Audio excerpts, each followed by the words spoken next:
นี่กลิ่นหมกเก็ดออกแล้ว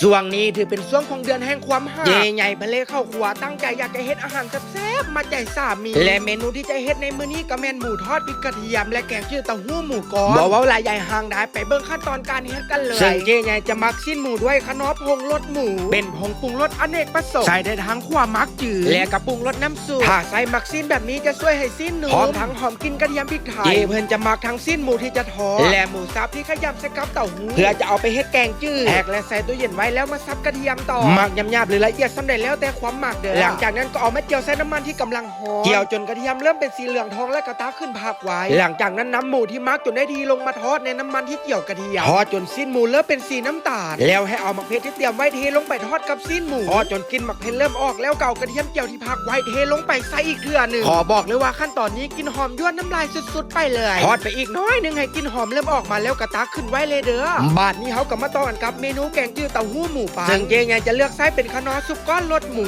เป็นซุปก้อนที่เฮ็ดจากน้ำต้มกระดูกหมูแท้ๆที่ผ่านการเคี่ยวดนถึง8 ชั่วโมงช่วยให้รสชาติน้ำซุปมีความเข้มข้นและกลมกล่อมแซ่บสะดวกว่องไวเหมาะกับการเฮ็ดเมนูแกงจืดสุกี้ข้าวเปียกและเฝอและเบิ่งเอาทุกคนน้ำซุปเนี่ยก็สีเหลืองทองงามใส่ส่วนประกอบทุกอย่างลงไปแล้วเฮ็ดให้แกงจืดโคตรเป็นตาแซ่บเลยเมนูหมูทอดพริกกระเทียมกับยั่วน้ำลายสุดๆถ้าเอาไปกินคู่กับข้าวเหนียวหรือว่าข้าวเจ้าทอดๆนะเข้ากันอำ